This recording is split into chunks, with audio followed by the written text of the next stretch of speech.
स्वास्थ्य क्लिनिक के नाम से देखा जा रहा है कि बहुत पेशेंट यहाँ पे हैं और ये क्लिनिक जो एक क्लिनिक में जो कुछ फैसिलिटीज़ होनी चाहिए वो सारी सुविधाएं यहाँ पर में है।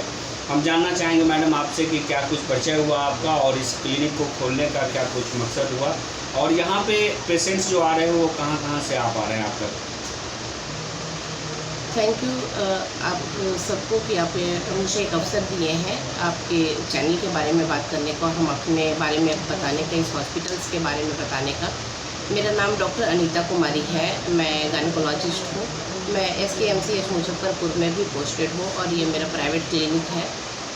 मेरे यहाँ सारी तरह के पेशेंट आते हैं, गायनी से रिलेटेड सारे पेशेंट आते हैं, ऑब्स के पेशेंट मतलब प्रेगनेंसी से रिलेटेड सारे पेशेंट आते हैं।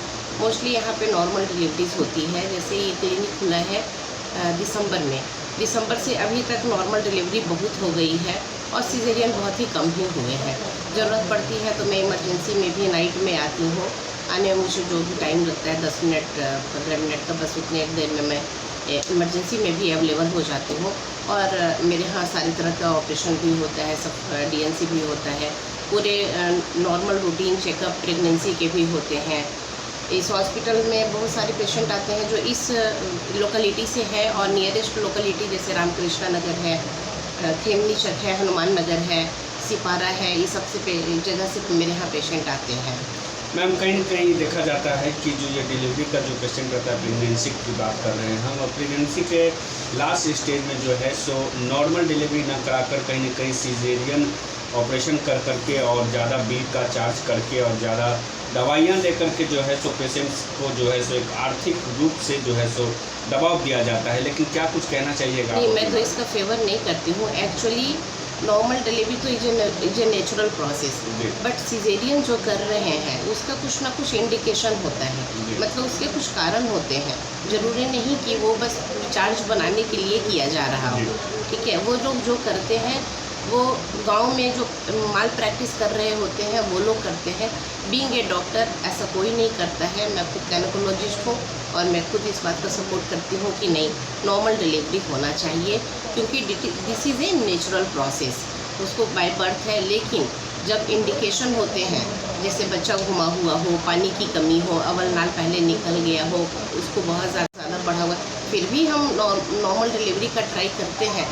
लेकिन बच्चेदानी का छोटा हो, बच्चेदानी की जो हड्डी होती है वो छोटा हो, बच्चा का सर बड़ा हो, बहुत सारी ऐसी चीज़ें होती है, बच्चा घुमा हुआ हो, तो उस केस में सीजेरियन ही करना पड़ता है। मतलब कहीं ना कहीं जब लास्ट स्टेज हो जाता है तभी आप लोग जो है सो सीजेरियन की तरफ मूव करती हैं, नहीं तो कोशिश यही रहता है कि नॉर्मल डिलीवरी ही कराया जा सके। बिल्कुल, हम लोग तो पहले कोशिश करते हैं कि नॉर्मल डिलीवरी, कोशिश क्या, जब इंडिकेशन पता होता है कि इसमें नॉर्मल डिलीवरी ही होना है तो हम लोग नॉर्मल डिलीवरी ही करवाते हैं। बाकी अगर नॉर्मल डिलीवरी के प्रोसेस में अगर कुछ चेंजेस हो जाते हैं इन बिटवीन, जैसे मैटरनल बहुत एग्जॉस्टेशन हो गया, मदर कुछ नहीं कर पा रही है, या बच्चे का धड़कन खराब होने लगा, बच्चेदानी का मुंह बढ़िया से नहीं खुला, बच्चे ने लैट्रिन कर दिया, बच्चे को बहुत ज़्यादा खतरा होने लगे, तो उस केस में मदर और बच्चे दोनों को सेव करने के लिए हमें तो सीजेरियन करना पड़ेगा। जी, मतलब जान बचाने के लिए तो ऐसा लास्ट स्टेज है जो वो चीज़ करना ही पड़ता है। एक आखिरी सवाल हम मैडम जानना चाहेंगे आपसे, चूँकि आप एक गायनेकोलॉजिस्ट हैं, महिलाओं में बांझपन की शिकायतें जो बढ़ती जा रही हैं उसके बारे में क्या कुछ कहिएगा?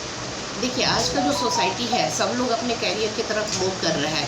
सब लोग चाहता है हम अपना पहले कैरियर बना लें, उसके बाद शादी करें, उसके बाद बच्चे करें। तो वैसे में एज फैक्टर होता है कि बढ़ते हुए एज के साथ लोगों का फिर जो रिप्रोडक्टिव पावर होता है वो कम होने लगता है, जो अंडा है वो फेल होने लगता है, अंडे का पावर होता है वो फेल होने लगता है। वो एक स्ट्रेस फैक्टर भी होता है जिसके कारण से कंसीव होने में प्रॉब्लम होती है।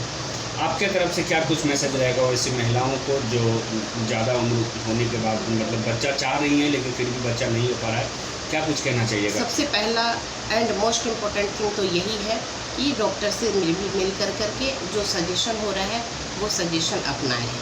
चलिए, मतलब अब डॉक्टर के संपर्क में जाएं और डॉक्टर के निर्देशानुसार आगे